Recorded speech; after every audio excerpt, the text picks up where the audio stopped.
But he found evidence of deliberate burial in a very complicated, difficult cave system, which you can hardly access. The archaeological establishment descended on him like a ton of bricks and tried to find all kinds of reasons why it couldn't possibly be. Did you know about the mysterious Osiris shaft hidden away on the Giza Plateau? This intriguing archaeological site, tucked away from the more famous Great Pyramids and the Sphinx, has a story that's slowly been coming to light over the years. While the big monuments grabbed all the early attention, the Osiris shaft waited quietly for its turn in the spotlight. Would it be fair to say that there's an element of a rediscovery of a lost technology from the past? I think it would be fair to say that, yes. It wasn't just another hole in the ground.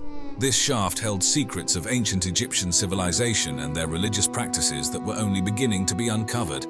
It's fascinating to think that this place was just sitting there, known since the late 19th century but not getting much love from explorers. They were all dazzled by the pyramids and Sphinx. I don't know how they did it. All I know is they did it. I don't think anybody knows how they did it, how they lifted those stones, how they brought them up to that level. I think we're looking, again, at a lost technology. But as it turns out, the Osiris shaft had its own tale to tell, one that required a bit of patience to fully appreciate. Enter the 1990s and things started to change. That's when Zahi Hawass, a name many of you might recognize, took the reins and decided it was time to give the Osiris shaft the attention it deserved. Under his guidance, a thorough exploration began, peeling back the layers of its complex architecture. What they found was a marvel, a glimpse into the depth of Egyptian religious thought and engineering prowess. But getting to the heart of the Osiris shaft wasn't a walk in the park. The team faced the massive challenge of pumping out water that had filled its lower levels, especially the third level that was partially underwater. But what happened a few years ago, that the water began to rise in front of the Sphinx temple outside. Then I was really afraid that this water can damage the Sphinx. Imagine the effort it took to bring in modern pumping equipment and clear out all that water just to access the deepest secrets of the shaft. Its 3 levels diving deep into the earth turned out to be a fascinating puzzle of architecture, burial customs, and hidden treasures. The first thing that caught their eyes was the shaft's design itself. It's a marvel of ancient engineering, with each level serving its own mysterious purpose. Down at the very bottom, a large stone sarcophagus sits in a chamber that's partly underwater, painting a vivid picture of the ancient Egyptian underworld right there beneath our feet. It's as if they built their own version of the afterlife hidden deep in the Giza Plateau. But then there's the second level with its 6 empty burial shafts. Imagine the archaeologists' surprise finding them all vacant. It sparked so many questions. Were they plundered, or were they never meant to hold anything in the first place? This level offers a glimpse into the burial practices and rituals of the time, even if it leaves us guessing about some of the details. Despite the lack of inscriptions, a kind of ancient billboard that could have told us exactly who made this and when, the bits and pieces found throughout the shaft speak volumes. Pottery shards, fragments of stone vessels, and other small artifacts serve as breadcrumbs leading us back in time, suggesting that the Osiris shaft might hail from the New Kingdom period. It's like detective work, where every clue helps build a case for when this incredible structure came into being. But perhaps the most touching finds were the mummified remains tucked away in the smaller chambers around that central sarcophagus. It's one thing to study the grand monuments and temples, but it's another to come face to face with the people themselves. Analyzing these remains gives us a rare peek into the lives of those who once walked the streets of ancient Egypt, what they ate, how they lived, and maybe even how they died. Let's talk about Osiris for a moment. He's not your average deity, he's the ancient Egyptian god of the afterlife, death, and rebirth. The story goes that Osiris was betrayed by his brother Set, leading to a saga of death, dismemberment, and a resurrection that sounds like it came straight out of a blockbuster movie. His wife Isis put him back together and brought him back to life. Osiris's story is a cornerstone of Egyptian mythology, embodying the eternal cycle of life, death, and rebirth. And guess what? The Osiris shaft is like a 3-dimensional tribute to this epic tale. Down in the depths of the shaft, there's this chamber filled with water that's believed to represent the underworld. Imagine standing there in front of a large stone sarcophagus that's meant to symbolize Osiris's tomb. It's not just a tomb, It's a symbol of his journey through death and his role as the ruler of the afterlife. But why build such a place? Well, one theory is that the Osiris shaft was a venue for initiation rites. Think of it as a spiritual boot camp where participants would undergo trials, symbolizing death and rebirth, much like Osiris did. These rites weren't just for show. They were believed to impart secret knowledge and bring about a spiritual transformation in the initiates. Some even speculate that the shaft's design was guided by the stars, aligning with celestial bodies that the ancient Egyptians associated with Osiris and the afterlife. It's as if the shaft was a bridge between Earth and the heavens, a physical representation of the soul's journey after death. What's truly fascinating is how the physical structure of the Osiris shaft and the artifacts found within echo the ancient texts like the Pyramid texts and the Book of the Dead. These texts offer a glimpse into the Egyptian view of the afterlife, complete with references to water, boats, and, yes, the significance of sarcophagi. It's like the shaft is a stone-bound version of these ancient scrolls, a tangible connection to the beliefs and rituals of a civilization long gone. Buried deep within the limestone bedrock, the Osiris shaft, it's a three-level maze that masterfully blends practicality with a touch of the mystical. Let's dive into what makes the architecture and structure of the Osiris shaft so fascinating. First off, the way this shaft was designed and built is nothing short of amazing. It shows just how advanced the ancient Egyptians were in their planning and building techniques. The precision with which they carved out these chambers from the bedrock really makes you wonder about their deep understanding of the earth beneath them. At the entrance, you're greeted by a rectangular opening that starts your descent into the depths. This isn't just a hole in the ground, it's a carefully carved vertical shaft dropping down about 10 meters. Imagine the effort it took to remove all that limestone, using tools made from harder stones and metals, and even ropes and wooden scaffolding.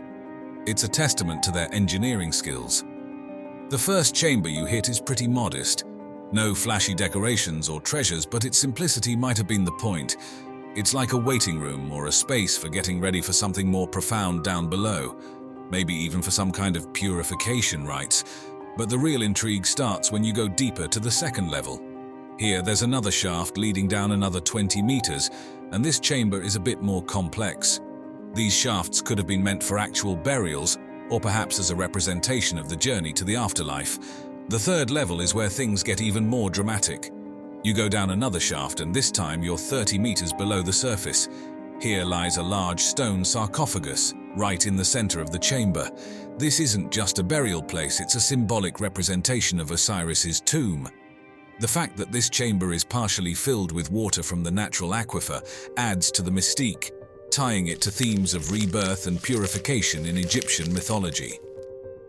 Graham Hancock is a name that often sparks lively discussions whenever ancient civilizations are mentioned. There are huge corporations that have very large investments in a particular path of technology. Sure. For somebody to come up with a whole new path of technology, it's very threatening to them. Known for his captivating books like Fingerprints of the Gods and Magicians of the Gods, Hancock is no stranger to controversy, especially with his theories that challenge the mainstream archaeological narrative. Today, let's dive into how Hancock's unconventional ideas might shed new light on the mysterious Osiris shaft. They fell there, something like that. All of them? Yeah, all Over of them. many and years? somehow buried themselves under the topsoil. At the core of Hancock's theories is the tantalizing notion of a lost advanced civilization. This isn't just any civilization, but one that supposedly predates all known history, equipped with knowledge in astronomy, architecture, and mathematics that far exceeds what we'd expect from our ancient ancestors. Hancock might say the Osiris shaft, with its intricate design and possible astronomical alignments, serves as a kind of time capsule from this sophisticated society. Could it be that this ancient marvel is much older than we think, or that it was built with wisdom handed down from this enigmatic civilization? Hancock's fascination doesn't stop at architecture. He's also keenly interested in how these ancient structures align with the stars. While he hasn't specifically pinpointed the Osiris shaft in his star maps, it's easy to imagine it fitting neatly into his grand scheme of things.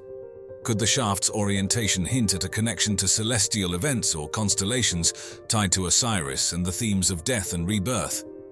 Hancock's work suggests that many of Egypt's ancient monuments are part of a larger cosmic blueprint, and the Osiris shaft might just be another piece of that puzzle. One of the more dramatic elements of Hancock's theories involves global cataclysms, particularly those caused by comet impacts around 12,800 to 11,600 years ago, during what's known as the Younger Dryas. He proposes that these catastrophic events could have wiped out the advanced civilization he theorizes about. So, when we look at the water filling the lower levels of the Osiris shaft, Hancock might see it as more than just groundwater seepage. He could interpret it as a deliberate nod to the ancient deluges, a symbol of the world-altering floods that his hypothesized civilization endured. Do you think there have been multiple ancient cataclysms?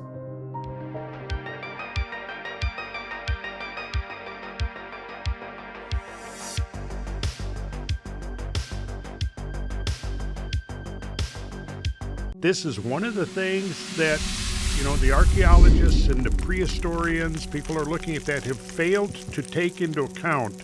Now, within there could be all kinds of stuff that's not even recognized as being artificial in the sense that humans had anything to do with it. Tucked away in the heart of the Great Pyramid of Giza lies the King's Chamber, a marvel of ancient Egyptian architecture that continues to fascinate historians and visitors alike.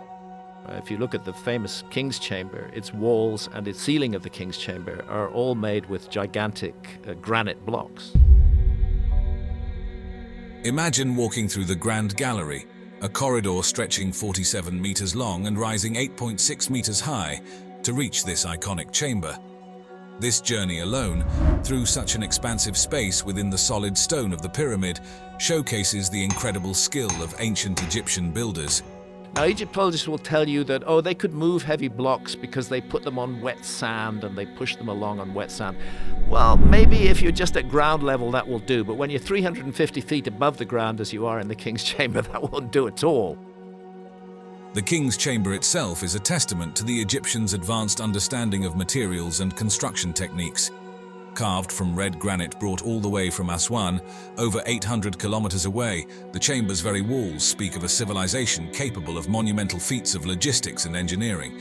The room's dimensions, about 10.47 meters by 5.234 meters and 5.974 meters high, are thought to be imbued with symbolic meaning, perhaps aligning with celestial or pharaonic principles. If we're only looking for a mere reflection of ourselves, we could overlook it completely. I think we're getting very close to rediscovering some of the things that our ancient ancestors were up to. At the chamber's center lies a red granite sarcophagus, believed to be the intended resting place of Pharaoh Khufu, though intriguingly, no human remains have ever been discovered within it. The sarcophagus bears marks of damage and wear, silent witnesses to the millennia that have passed since its creation. Its very presence in the chamber, given its size, suggests it was placed there during the construction of the room, hinting at the meticulous planning that went into the pyramid's design. Above the chamber, an ingenious system of 5 relieving chambers helps distribute the weight of the pyramid, protecting the space below. This feature highlights the ancient builders' sophisticated understanding of structural integrity. Additionally, the chamber is equipped with 2 narrow shafts extending to the pyramid's exterior. Initially thought to be for ventilation, these shafts are now believed to possibly serve a more symbolic purpose, possibly aligning with stars or celestial phenomena significant to Khufu's journey in the afterlife. Step into the heart of the Great Pyramid of Giza, and you'll find yourself in the Grand Gallery, an awe-inspiring testament to the ancient Egyptians' architectural genius. I don't know how they did it. All I know is they did it. I don't think anybody knows how they did it, how they lifted those stones, how they brought them up to that level. I think we're looking, again, at a lost technology. This corridor is not just a path to the King's Chamber. It's a showcase of ancient ingenuity and a symbol of the civilization's advanced engineering capabilities. Imagine walking through this grand space, with walls that narrow as you look upwards, thanks to the sophisticated corbelling technique used in its construction. This method, where each layer of stone slightly overhangs the one below, creates a dramatic narrowing effect towards the ceiling. It's a clear sign of the Egyptians' mastery in using architecture not only for structural stability, but also to inspire awe. The materials themselves, limestone blocks for the walls and heavier stones for the ceiling, were chosen with care, ensuring the gallery could bear the immense weight of the pyramid above.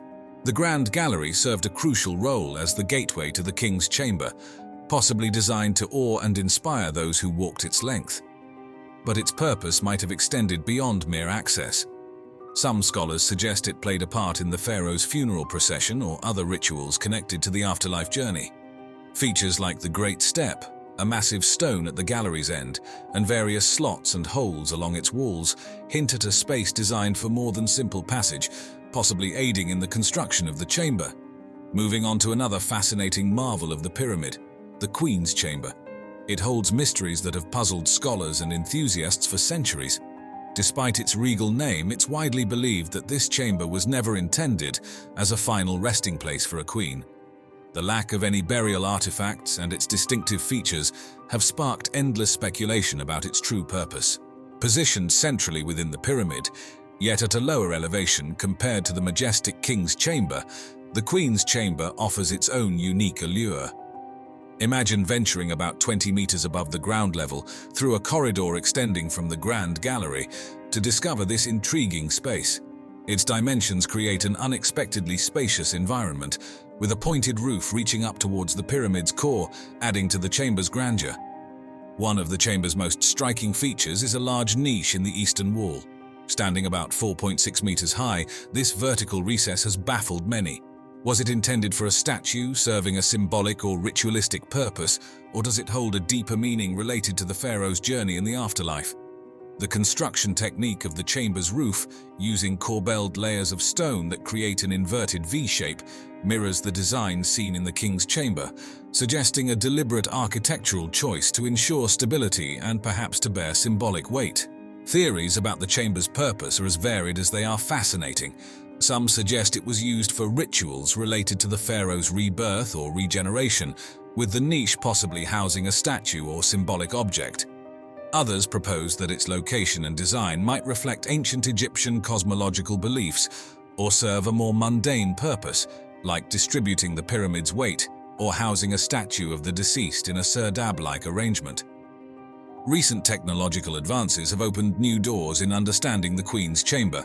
Non-invasive techniques like infrared thermography and muon radiography have been employed to peek behind the chamber's walls, searching for unknown cavities or clues to its construction and purpose. Within the Great Pyramids lays another mystery. Its air shafts and the subterranean chamber, features as fascinating as they are puzzling. The air shafts, narrow corridors carved into the stone, stretch from the king's and queen's chambers to the pyramid's exterior. These aren't your average architectural elements. Their design, discovery, and speculated purposes are a treasure trove of intrigue and speculation.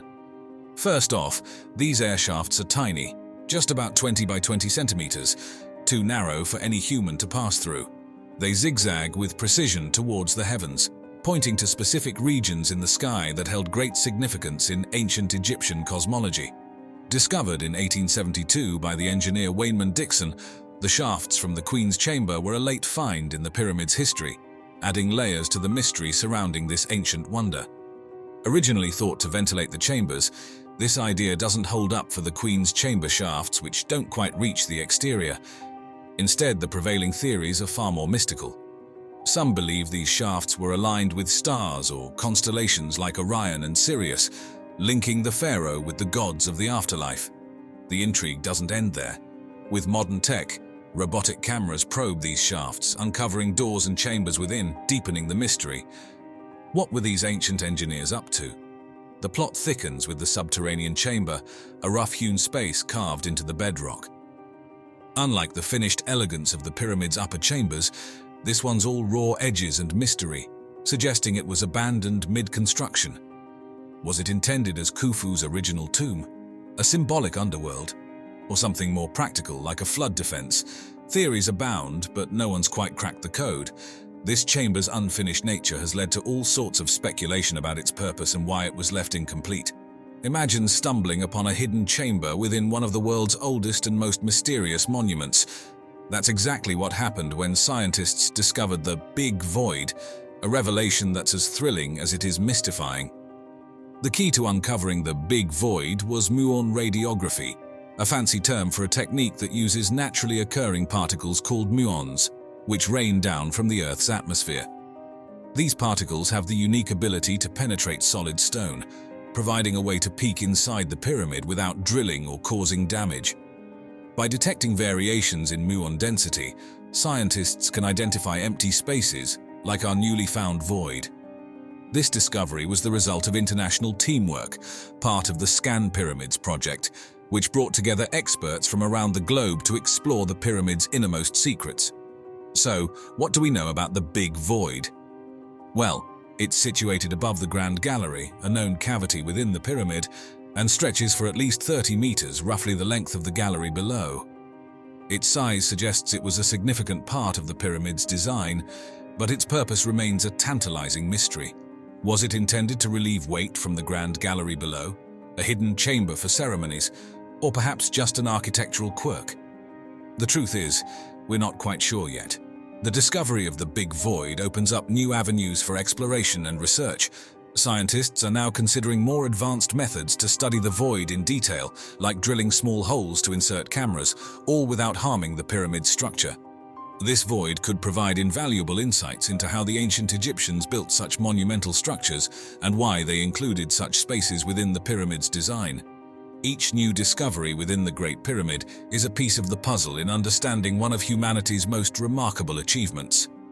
The Big Void isn't just an empty space, it's a reminder of the mysteries still waiting to be solved and the stories of the past yet to be told.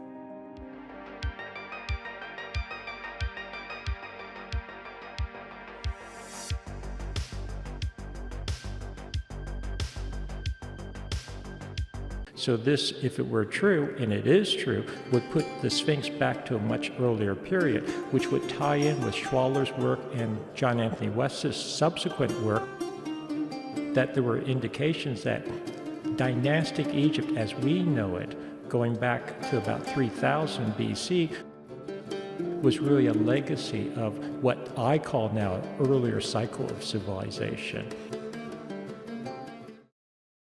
Robert M. Schoch, a geologist with a PhD from Yale University, came up with a fascinating idea in the 1990s about the age of the Great Sphinx of Giza. He noticed something interesting about the erosion patterns on the Sphinx and the surrounding area.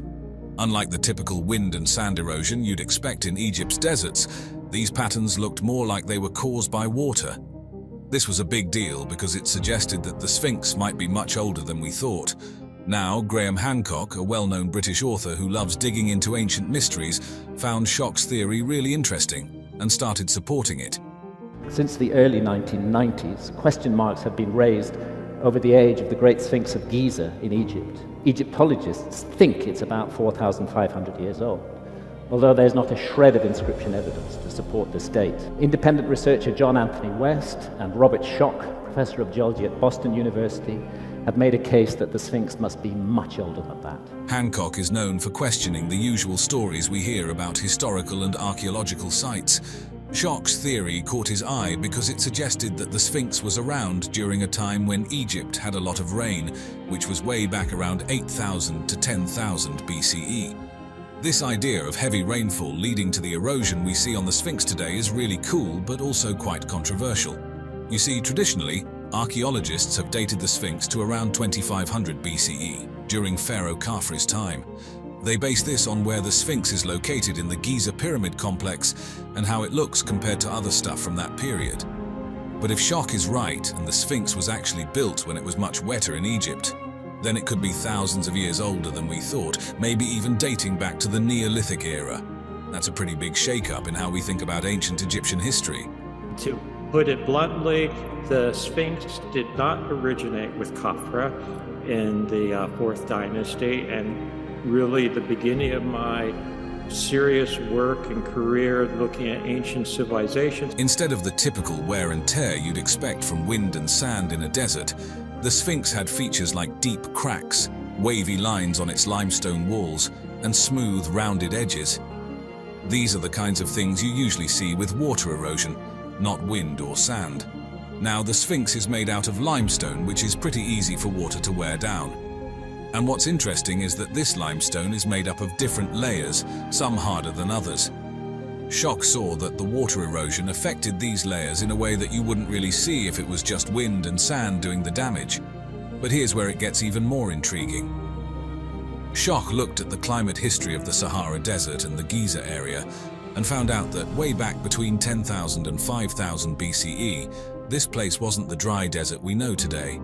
It was actually pretty wet, thanks to something called the Neolithic subpluvial phase. We know there were ultra-hyper-arid Sahara conditions on the Giza Plateau for the last 5,000 or so years. And this ties in with the origins of civilization, according to the standard story, which is that civilization began between 4,000 and 3,000 BCE. This was a time when there was a lot more rain. So Schock thinks that this rainy period might have caused the kind of water erosion we see on the Sphinx, suggesting it's much older than we thought, maybe even dating back to these wetter times. This goes against the usual dating of the Sphinx to around 2500 BCE during Pharaoh Khafre's reign, based on its style and where it's located in the Giza pyramid complex. Schock's idea definitely shakes things up in terms of how we think about the Sphinx's age.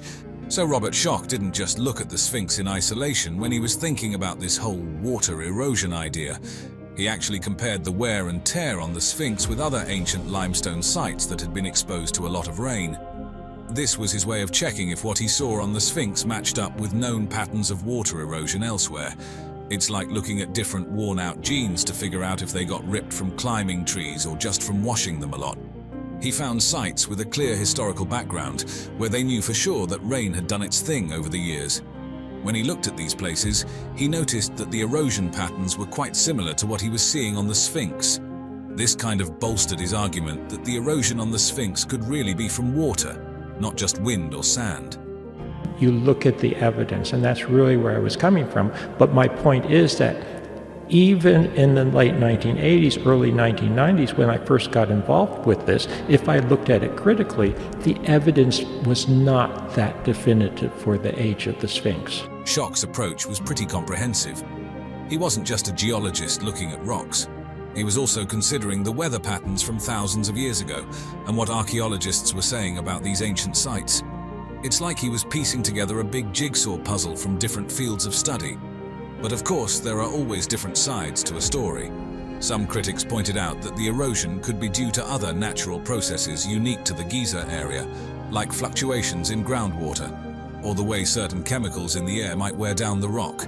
And then there's the whole thing about what archaeologists have found around the Sphinx, like artifacts and writings that suggest it was built around 2500 BCE, during Pharaoh Khafre's time. This kind of goes against Schock's idea that the Sphinx is way older because of the water erosion. So it's a bit of a puzzle with some pieces still missing. Graham Hancock has this really intriguing idea about an ancient civilization that he thinks existed way before the ones we usually learn about in history books, like the Egyptians, Sumerians, and the Indus Valley folks. He reckons this civilization was around many millennia earlier, and that it might have been wiped out by a huge comet impact around 10,000 BCE. Imagine that a whole advanced society just gone in the blink of an eye, leaving only bits and pieces behind. And here's where it gets even more interesting. Hancock thinks this civilization wasn't just hanging out in one spot, it was all over the place, having a global influence. He suggests that after whatever disaster hit them, the survivors might have traveled far and wide, sharing their knowledge and helping kickstart other ancient cultures. Hancock dives into myths and oral traditions from all over the world too. He's not just dismissing these stories as old wives' tales, but considering them as potential historical records. For example, he's really interested in the flood myths that pop up in different cultures. He thinks these might be a collective memory of a real event that had a huge impact on this lost civilization. The best explanation is that floods of icy meltwater released by the heat and kinetic energy of the impacts flowed off the North American ice cap and into the Atlantic Ocean, where they interrupted the Gulf Stream, a key element of the central heating system of our planet, hence the sudden and dramatic cooling. Now, Hancock is big on astronomy. He points to how some ancient structures, like the Giza pyramids and the Sphinx, line up with certain stars and constellations. He thinks this isn't just a coincidence, but a sign of advanced astronomical knowledge. He's also into the idea that these ancient folks understood the precession of the equinoxes, That's a fancy term for a slow shift in Earth's rotation over a 26,000-year cycle. If he's right, it means they were way ahead of their time in understanding the cosmos. Graham Hancock has this captivating theory about ancient civilizations and their architectural wonders. He's really into how these old structures, like the pyramids in Egypt, Stonehenge, and those incredible megalithic sites in South America, show off some serious engineering and architectural skills. Hancock reckons that to build these things with such precision and detail, those ancient folks must have had some advanced knowledge and technology that we don't usually give them credit for. Take, for instance, the way the stones are cut at Pumapunku in Bolivia. Hancock points out that the cuts are so precise, it's as if they had access to some really advanced tools. And when it comes to building massive structures, he's all about the techniques they must have used. He's amazed at how accurately these huge stones were fitted together, often without any mortar, and wonders how on earth they moved and positioned stones that weigh several tons. This isn't just your everyday heavy lifting. We're talking about some serious know-how in engineering and possibly some clever uses of leverage and pulley systems. Now he doesn't stop there. He's also fascinated by the mathematical and geometrical knowledge that these structures reveal. He talks about the use of the golden ratio, pi, and precise angular measurements, which shows a sophisticated understanding of math and geometry. Like, take the Great Pyramid of Khufu. Its alignment, the way its base is perfectly level, and the precise angles of its sides. Hancock sees this as evidence of a much more advanced understanding of geometry and engineering than we might think. Then there are the monumental buildings in Mesoamerica, such as the Pyramid of the Sun at Teotihuacan and the Mayan pyramids. Hancock highlights their architectural sophistication, urban planning, and the use of large stone blocks. All of this, to him, points to a level of technological proficiency and knowledge that goes way beyond what we've traditionally thought was possible for these ancient cultures. In a nutshell, Hancock is looking at these ancient structures and saying, hey, there's more to the story here. He's suggesting that these civilizations had a depth of knowledge and skill in construction, engineering, and mathematics that challenges our conventional understanding of ancient history. It wasn't something the Maya made up.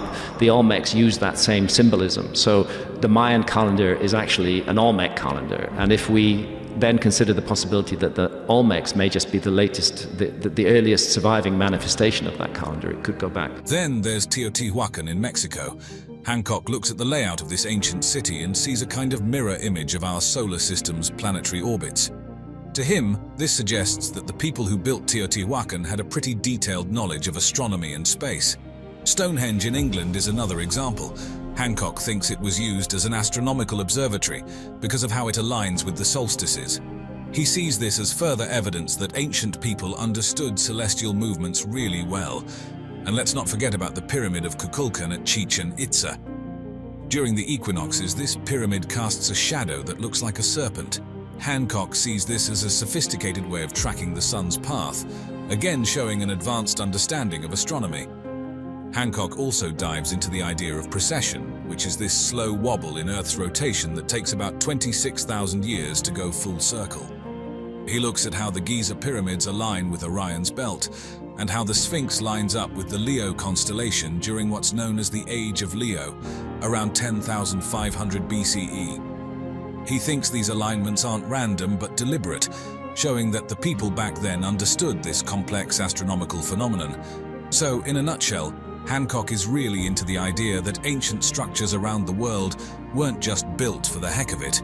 He believes they were deliberately aligned with stars, constellations, and celestial events, showing that ancient civilizations had a much deeper understanding of astronomy than we usually give them credit for.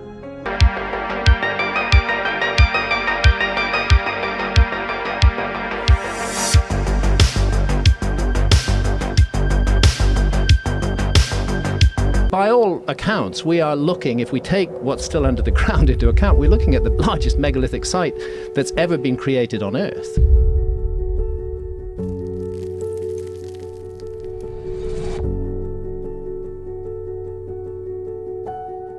Göbekli Tepe is a site that truly boggles the mind, taking us back over 11,000 years to a time when prehistoric peoples demonstrated remarkable capabilities that challenge our understanding of early human civilization. The sudden appearance, 7,000 years before Stonehenge, of a megalithic site that dwarfs Stonehenge, to me that's a mystery, and it's really worth inquiring into. Imagine this. Massive stone pillars, each carved from limestone using nothing more than simple stone tools. It's a task that would require not just considerable skill, but a collective effort from a group of people who had yet to discover the wheel or metal tools. These pillars weren't just any stones, they were shaped into T-forms, a design that's unique to Göbekli Tepe, standing up to 5.5 meters tall and weighing up to 20 tons. One of the many ways that Göbekli Tepe, I think, is going to prove to be a game changer is it's going to require us to reconsider our whole dating sequence on megalithic sites around the world. The effort to transport and erect these massive stones without modern technology is nothing short of astonishing. Using levers, ropes, and wooden sledges, the people of Göbekli Tepe managed to move these enormous stones over considerable distances, a testament to their ingenuity and teamwork. This wasn't a small feat, it required a high level of social organization and cooperation, suggesting that this community was far from the nomadic bands of hunter-gatherers we often imagine. But why did archaeologists tell us for so long hunter-gatherers couldn't do it, and we needed agricultural populations that could generate surpluses that could pay for the specialists that was the theory. Instead, they were capable of complex planning and communal effort, likely driven by shared beliefs and common goals. The technological innovation and architectural planning evident in Göbekli Tepe's construction are truly ahead of their time. The precision in the carving and erection of the pillars, along with the thoughtful layout of the site, show an advanced understanding of stone masonry and basic engineering principles. This sophistication challenges the simplistic view we often have of prehistoric societies, revealing a people capable of complex thought and remarkable feats of engineering. When you dive into the story of Göbekli Tepe, you're not just exploring ancient ruins, you're stepping into a world where prehistoric peoples pulled off engineering marvels that would be daunting even by today's standards. Picture this, a community back in the 10th millennium BCE without access to metal tools, the wheel, or any form of animal labor, decides to build something extraordinary. They set their sights on massive limestone pillars, each one towering over 5 meters high and weighing around 10 tons. And they decide to quarry, shape, transport, and erect these giants using nothing but stone hammers, wooden tools, and sheer human will. It's a scenario that might make a modern engineer blink twice. These ancient builders leveraged ingenious methods, likely rolling these colossal stones over logs or dragging them on sleds made from tree trunks, all coordinated by what must have been an incredible communal effort. Just imagine the sight, hundreds of people coming together, each one playing a part in this monumental task. It wasn't just about physical strength, it required a high degree of planning, coordination, and social organization, suggesting that these early communities were far more complex than we often give them credit for. And let's talk about the layout of Göbekli Tepe. It wasn't a haphazard arrangement of stones. These T-shaped pillars were carefully positioned to form circular enclosures, a testament to the builders' advanced planning and knowledge of stonemasonry. They understood the properties of limestone, knew how to quarry large blocks and shape them with precision. The placement of each pillar was intentional, reflecting a deep understanding of geometry and structural engineering. Göbekli Tepe is like a time capsule that's slowly revealing its secrets to us, and among its most captivating mysteries are the potential astronomical alignments hidden within its ancient stone circles. Imagine standing among these massive pillars over 10,000 years ago, looking up at the night sky. Some researchers think that the people who built Göbekli Tepe did more than just admire the stars. They aligned their monumental structures with them. The idea that these ancient builders could align their creations with constellations like Sirius or Orion, or mark the solstices and equinoxes, is mind-blowing. It suggests they were not just master builders but also early astronomers, tracking the heavens with an accuracy that challenges our assumptions about prehistoric peoples. This possibility opens up all sorts of fascinating questions about how and why they did this. If the alignments at Göbekli Tepe were intentional, it could mean that these ancient builders had their own form of astronomical observation, maybe even a basic calendar system. Göbekli Tepe and the lack of evidence for permanent settlement presents a fascinating glimpse into the spiritual life of people over 11,000 years ago. This site, rather than serving as a home or village, appears to have been a significant ceremonial or pilgrimage destination. The absence of typical domestic remains such as extensive cooking hearths or trash pits that would indicate long-term habitation suggests that Göbekli Tepe was not a place where people lived year-round. Instead, it was likely visited by various groups for specific purposes, possibly related to religious or spiritual practices. This realization points to a level of social complexity and spiritual or religious depth that predates the advent of agriculture and settled life, challenging the conventional sequence of societal development. The stone pillars of Göbekli Tepe, carved with an impressive array of reliefs and symbols, are among the earliest known examples of narrative art, offering profound insights into the prehistoric mind. These carvings feature a diverse menagerie of animals: foxes, lions, bulls, snakes, wild boars, and birds, each meticulously rendered, suggesting a deep reverence or symbolic significance attached to these creatures. The presence of such carvings indicates not only advanced artistic skills and aesthetic sensibilities, but also suggests these animals held particular meanings for the people who created them. They could represent clan totems, spiritual guides, or mythological stories central to the community's beliefs and rituals. Moreover, the humanoid figures, some of which appear to be depicted wearing animal skins, hint at early forms of shamanistic practices, or the veneration of deities or priests donned in ceremonial garb. These figures could represent intermediaries between the physical world and the spiritual realm, playing crucial roles in the rituals and ceremonies conducted at the site. The abstract symbols found alongside the more representational carvings add another layer of complexity to our understanding of Göbekli Tepe's spiritual significance. These symbols could be early attempts at encoding sacred knowledge, marking significant events, or conveying complex concepts related to cosmology, theology, or social order. The carvings on Göbekli Tepe's pillars, therefore, are not merely decorative, but are deeply imbued with meaning, serving as a tangible connection to the beliefs, rituals, and cosmologies of prehistoric peoples.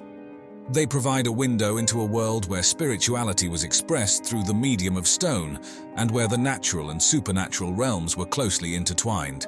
The story of Göbekli Tepe is like something out of a movie, an ancient site buried under tons of soil and debris around 8000 BCE, only to be rediscovered and shake up everything we thought we knew about the dawn of civilization.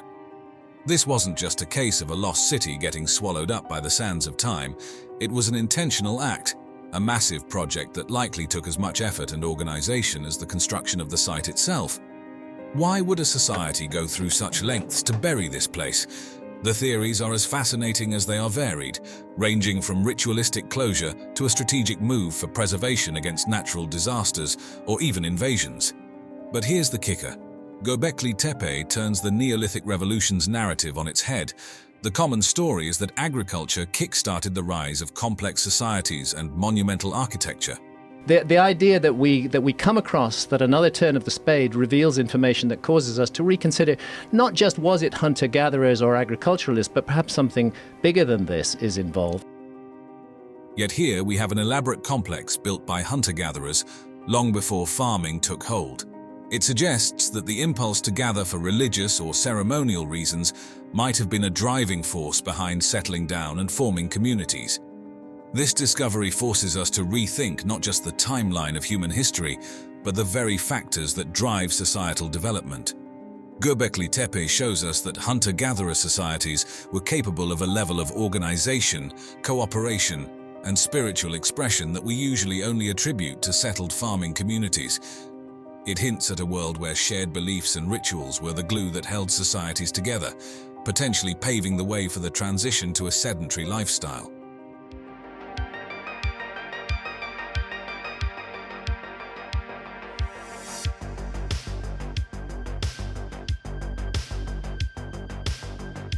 Everybody's heard about the Aztecs. Everybody's heard about the Maya. But before the Aztecs and before the Maya, there were a culture who are referred to as the Olmecs.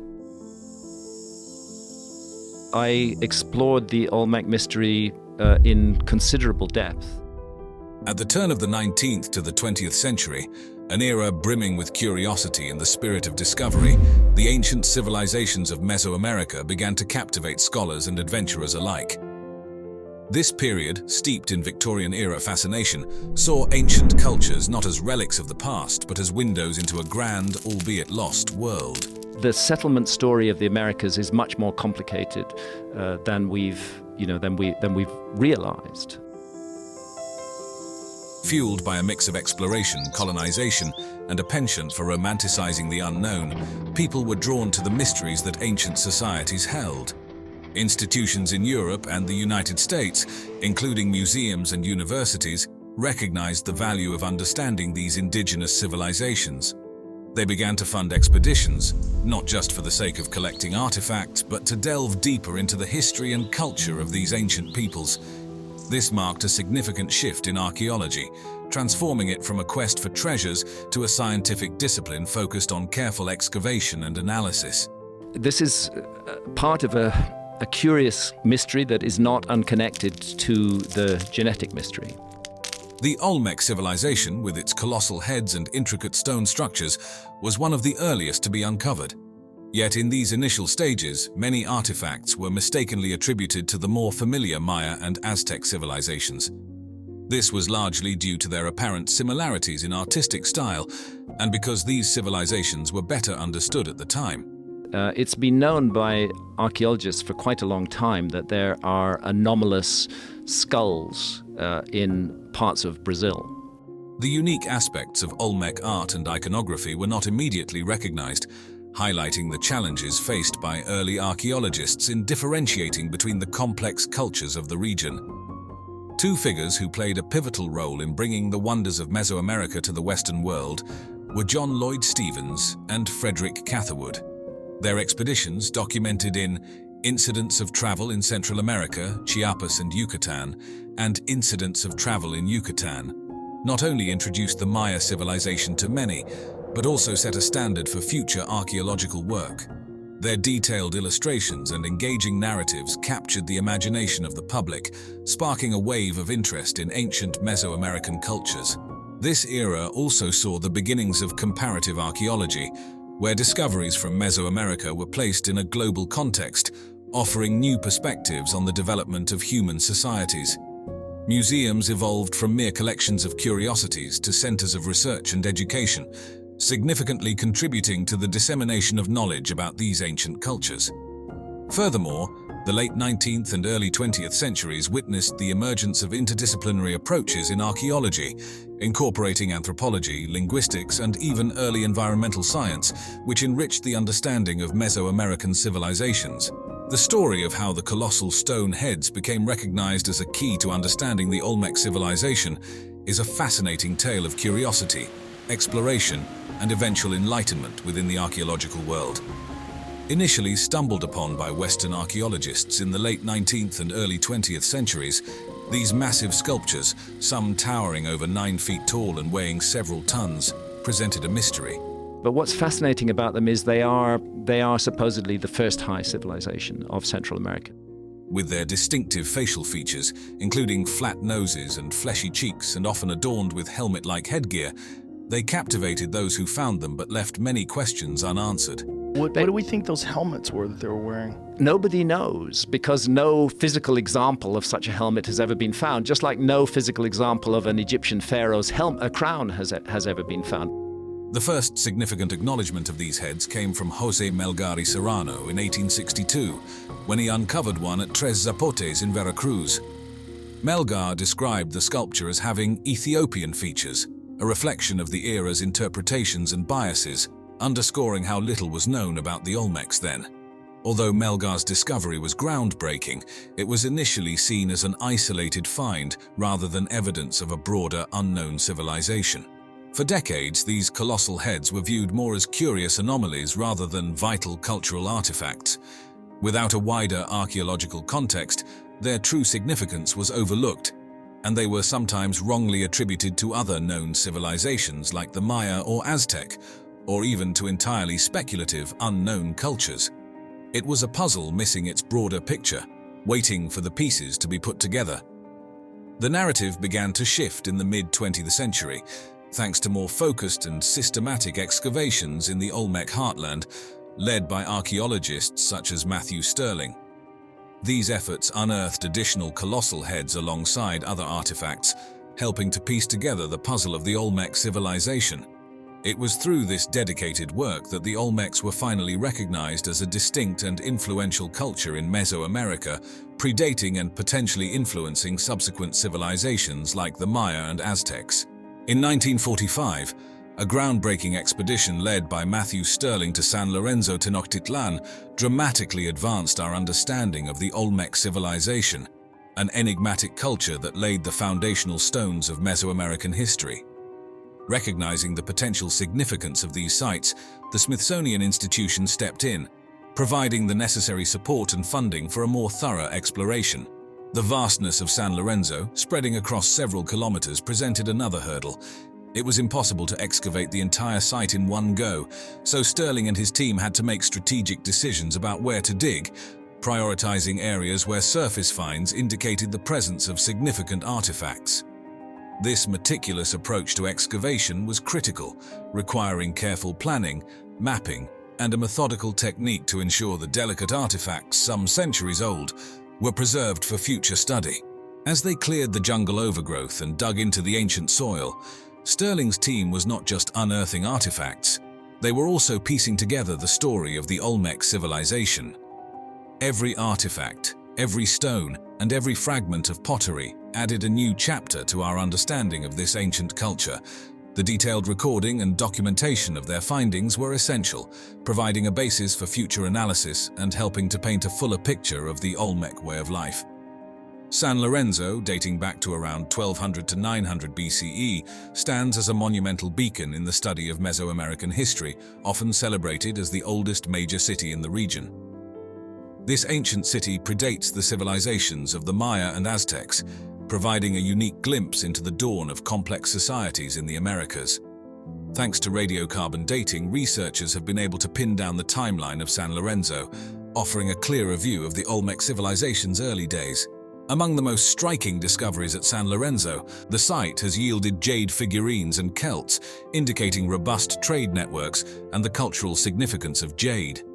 An array of pottery styles found at the site offers insights into daily life, artistic expression, and the Olmec's trade relations. The discovery of large structures, including platforms and possible elite residences, points to a highly organized society capable of mobilizing significant labor resources. The urban layout of San Lorenzo, organized around a central axis, reflects a thoughtfully planned development. The existence of distinct ceremonial and residential areas suggests a sophisticated urban structure, possibly mirroring social hierarchies within the Olmec society. In the 1950s, the archaeological spotlight turned to Venta, an Olmec site in Tabasco, Mexico, building on the momentum of earlier discoveries at San Lorenzo. This shift marked a significant phase in unraveling the mysteries of the Olmec civilization, regarded as one of the earliest complex societies in Mesoamerica. With a renewed interest in the Olmec culture, archaeologists like Philip Drucker and Robert Heiser applied advanced methods and interdisciplinary approaches to dig deeper into the site's secrets, offering a more comprehensive understanding of this ancient civilization. Venta thrived between approximately 900 to 400 BCE, a period that witnessed the peak of Olmec cultural and artistic development. This era underscored the Olmecs' remarkable achievements in architecture, art, and urban planning, setting a precedent for subsequent Mesoamerican cultures. Among the distinct features of Venta is the Great Pyramid, a monumental structure made of earth and clay, noted for its unique conical shape. Unlike the pyramidal structures that would later dominate Mesoamerican landscapes, the Great Pyramid's design and scale highlight the Olmecs' advanced engineering skills and their capacity for organizing large-scale construction projects. This pyramid, along with other structures at the site, was aligned with celestial bodies, hinting at the Olmecs' sophisticated understanding of astronomy and suggesting its role as a ceremonial and cultural hub. The systematic excavation efforts at Venta brought to light not only architectural innovations but also a wealth of artifacts, including the iconic colossal heads carved from basalt, believed to represent rulers or significant figures within Olmec society. Similarly, altars adorned with intricate carvings provided glimpses into the civilization's mythology and rituals. Venta also revealed complex burial sites and offerings, including serpentine mosaic pavements, which offered insights into the civilization's funerary practices and religious beliefs. These findings have been instrumental in piecing together the social structure, religious practices, and artistic achievements of the Olmec civilization, significantly influencing the study of Mesoamerican archaeology. However, the preservation of La Venta faces challenges due to the tropical climate and human factors, underscoring the importance of ongoing research and conservation efforts. The exploration of La Venta in the 1950s was a watershed moment in understanding the depth and complexity of the Olmec civilization, providing a foundation for future studies and ensuring the legacy of this pivotal culture in Mesoamerican history remains appreciated and preserved.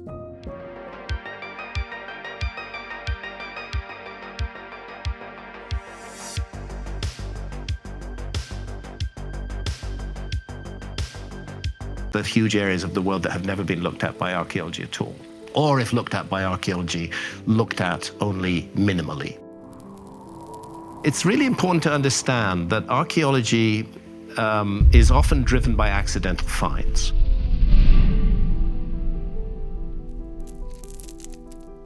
In the shadowed depths beneath the temple of the ancient city of Taposiris Magna, located along the Egyptian coastline, a monumental discovery was made by Kathleen Martinez of the University of Santo Domingo, Dominican Republic, and her team. Let's call in the archaeologists to make sure that we're not going to wreck any ancient archaeology while we're doing this. And that's a lot of archaeological discoveries are made as a result of that. During their meticulous excavations, they unearthed an extensive tunnel plunging 13 meters underground, expertly carved through 1,305 meters of sandstone. This architectural feat, standing 2 meters tall, has been hailed as a geometric miracle by the Egyptian Ministry of Tourism and Antiquities for its engineering precision and scale.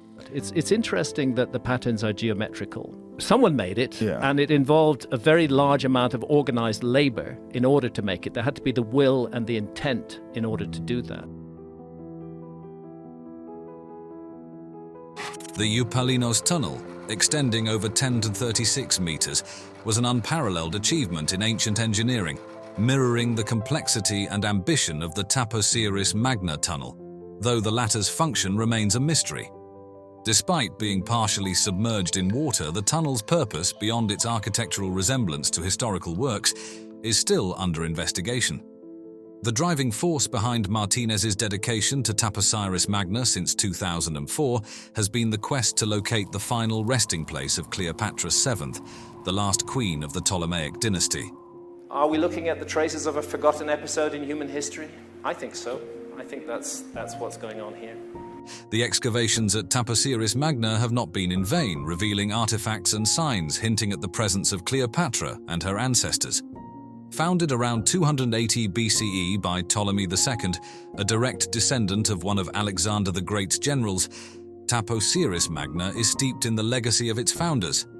The temple, believed to be dedicated to Osiris and his consort Isis, also aligns with Cleopatra's efforts to embody Isis, strengthening her divine legitimacy. This is a very neglected area of the world as far as deep and ancient archaeology goes. Discoveries within the temple complex have included coins adorned with the likenesses of Cleopatra and Alexander the Great, alongside figurines of Isis, suggesting a vibrant cultic activity centered around these figures. Additionally, Greco-Roman burial shafts unearthed within the site hint at the potential for finding tombs similar to those Cleopatra and her consort Mark Antony might be interred in, raising the possibility of uncovering their final resting places. Looking forward, the exploration is set to extend into the Mediterranean Sea, following the trail of a series of devastating earthquakes between 320 and 1303 CE that led to the partial submersion of the temple complex. Prior excavations have also indicated a network of tunnels connecting Lake Mariotte to the Mediterranean, suggesting a broader scope of investigation in the quest to unravel the mysteries of Taposiris Magna. The tunnel discovery, yielding artifacts such as pottery and a limestone block, adds to the anticipation of what lies ahead. As articulated by Zahi Hawass, the former Minister for Antiquities, the discovery of Cleopatra and Mark Antony's tomb would be a landmark event of the 21st century. Nonetheless, the significance of the findings at Taposiris Magna transcends the search for royal tombs, shedding light on the rich and complex history of this ancient city. The ongoing excavations promise not only the potential revelation of royal tombs, but also a deeper understanding of the cultural and historical landscape of ancient Egypt. Moving on, the mystery of the Osiris shaft, a hidden gem beneath the sands of the Giza Plateau. But he found evidence of deliberate burial in a very complicated, difficult cave system, which you can hardly access. Is this shaft connected with ancient Queen Cleopatra? This ancient marvel is a deep dive into Egyptian engineering brilliance and a profound testament to their religious beliefs. Carved straight into the bedrock and plunging about 30 meters, which is nearly 100 feet underground. It's a 3-level journey into the past, where architecture meets the afterlife. Right at the doorstep of the Pyramid of Khafre, the entrance to this subterranean complex is anything but ordinary. It's like stepping into a different realm, starting with a modest antechamber that serves as your welcome or warning of the mysteries that lie ahead. This first stop is simple yet precise, a showcase of the ancient Egyptians' mastery over stone, but the adventure only deepens from there. A narrow passage takes you to the second level, a larger space carved with burial niches. Imagine this as a VIP section for the afterlife, likely reserved for those with a direct line to the gods or high standing in society. It's a clear sign that you're moving closer to something sacred. Then comes the final plunge to the heart of the Osiris shaft. Here, in the deepest chamber, you're greeted by a scene straight out of mythology. At the center, a massive granite sarcophagus sits partially submerged in water, which seeps in naturally from the limestone. This isn't just an engineering feat, it's a direct nod to Osiris, the god of the afterlife, whose story is intertwined with the Nile itself.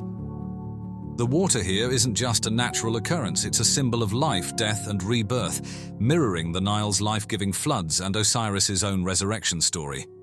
The genius of the Osiris shaft isn't just in its construction, though carving such a complex directly into the bedrock, managing groundwater, and ensuring stability is nothing short of astounding.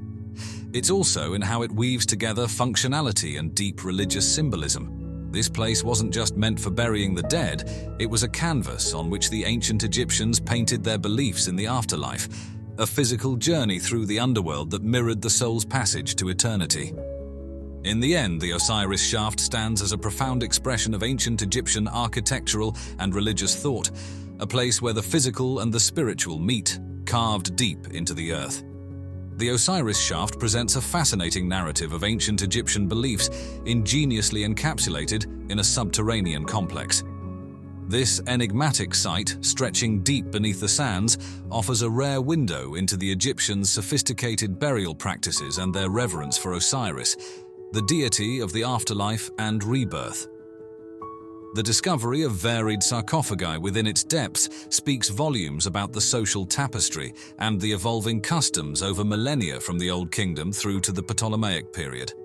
It's intriguing to see how granite and basalt sarcophagi, earmarked for the elite, coexist with simpler wooden ones, suggesting a resting place for a wide spectrum of society.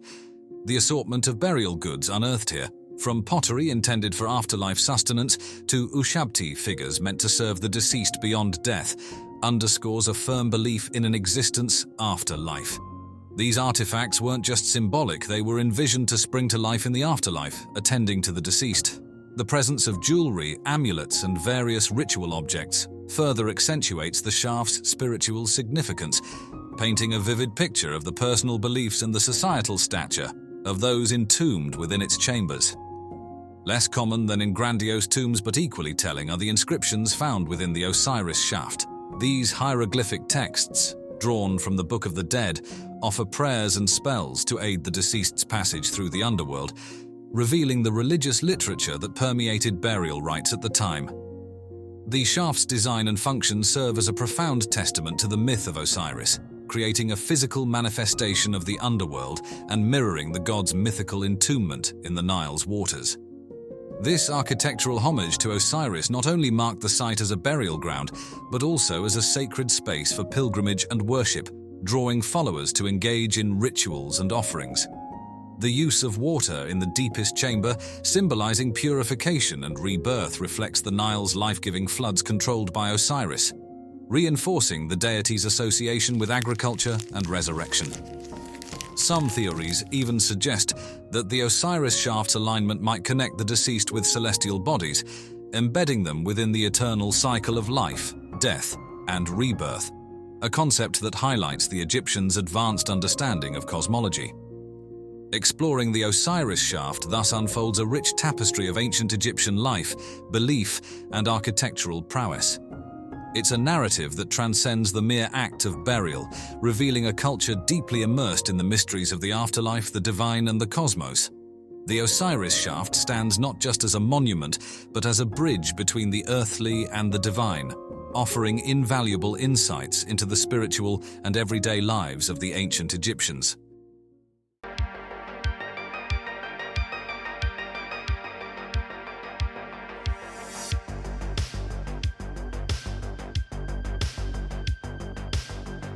He knew a mystery when he saw it, and he couldn't explain it.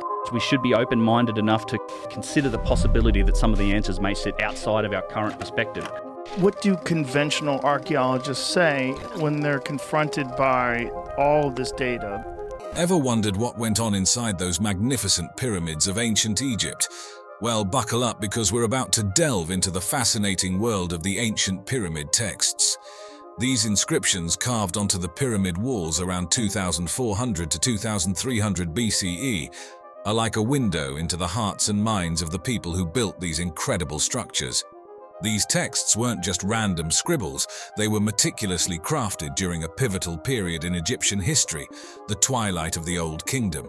This era is famous for the iconic pyramids, those towering tombs for pharaohs.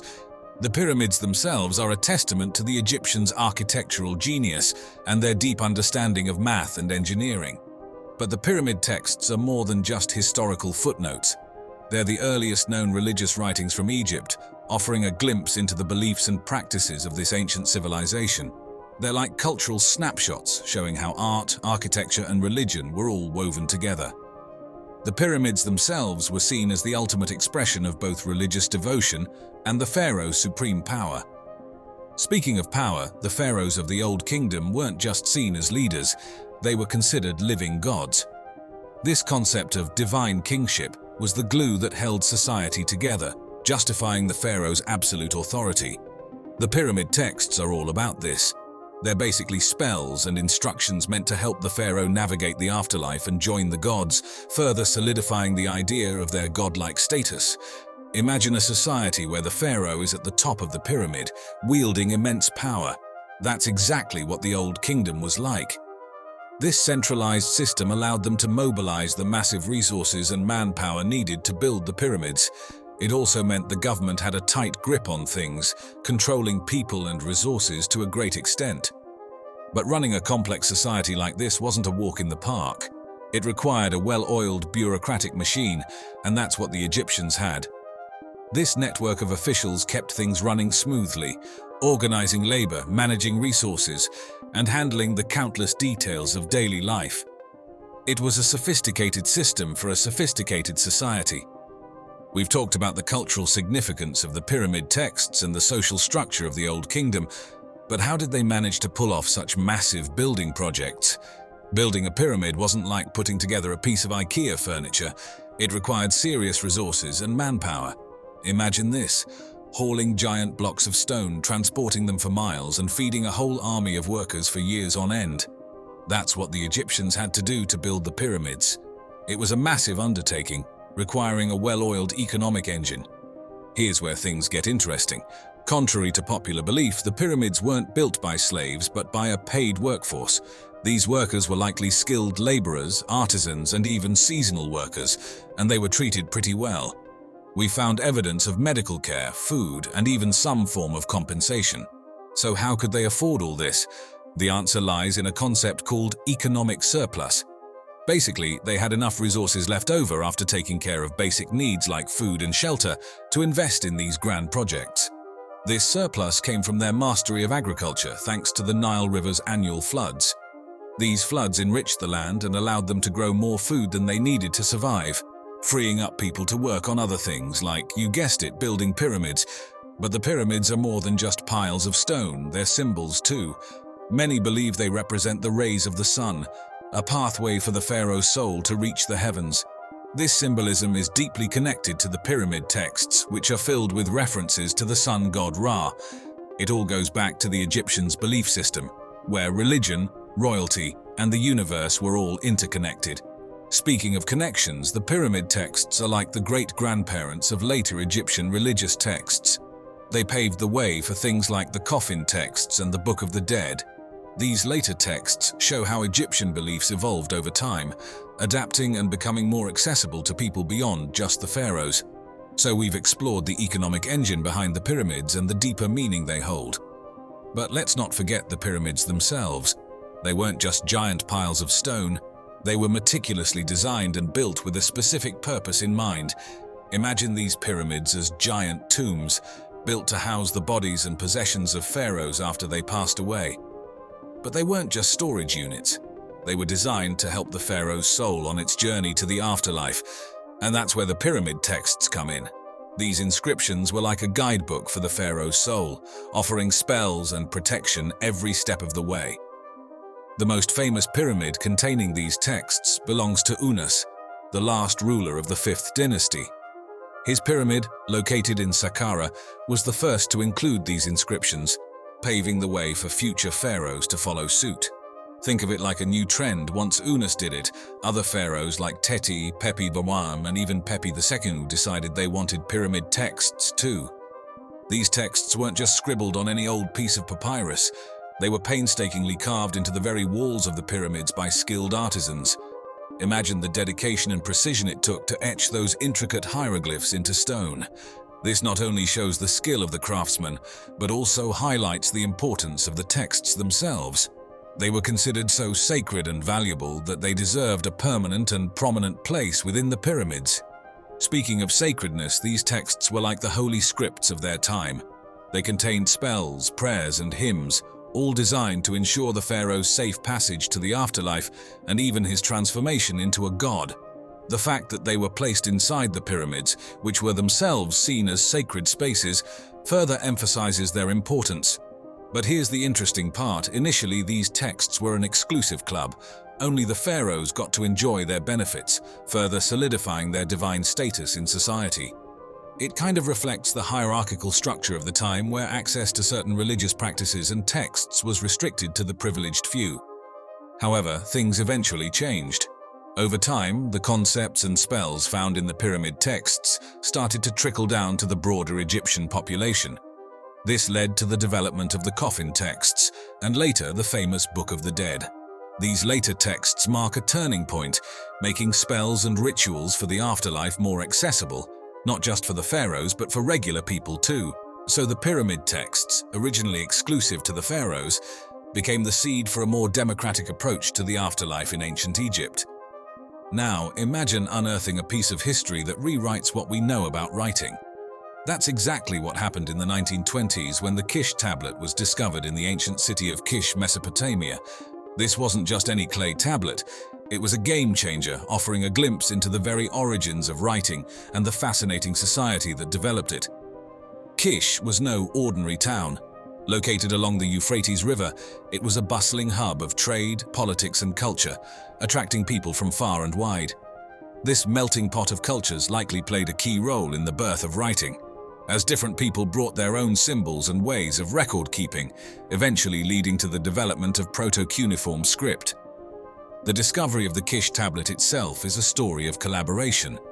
Archaeologists from the Field Museum of Natural History, led by Stephen Langdon, joined forces with other experts to uncover the secrets of Kish. Back then, excavation techniques were evolving, becoming more systematic and meticulous, which was crucial for carefully preserving and documenting this historic find. But what's so special about this tablet? Well, the writing system on it is like a Rosetta Stone of the ancient world. It's one of the earliest examples of written communication, showcasing the transition from picture-based symbols to the complex wedge-shaped script known as cuneiform. This shift reflects the growing complexity of Sumerian society, as people needed new ways to keep track of things. The creation and use of the Kish tablet also hint at a well-organized society.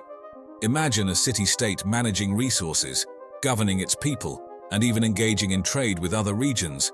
Writing wasn't just about leaving messages, it was essential for recording transactions, laws, and important decisions. But the impact of writing goes beyond practicalities. It opened doors for cultural expression and the preservation of knowledge. With writing, the Sumerians could record their myths, laws, and historical events, ensuring they weren't lost to time. This paved the way for the rich literary traditions that flourished in the ancient Near East. The Kish tablet is a reminder that writing wasn't just a random invention. It was a necessity for keeping complex societies running smoothly. It also opened doors for cultural exchange and the preservation of knowledge across generations. This discovery continues to spark debates among scholars, with some questioning whether writing originated independently in Mesopotamia or was influenced by other cultures.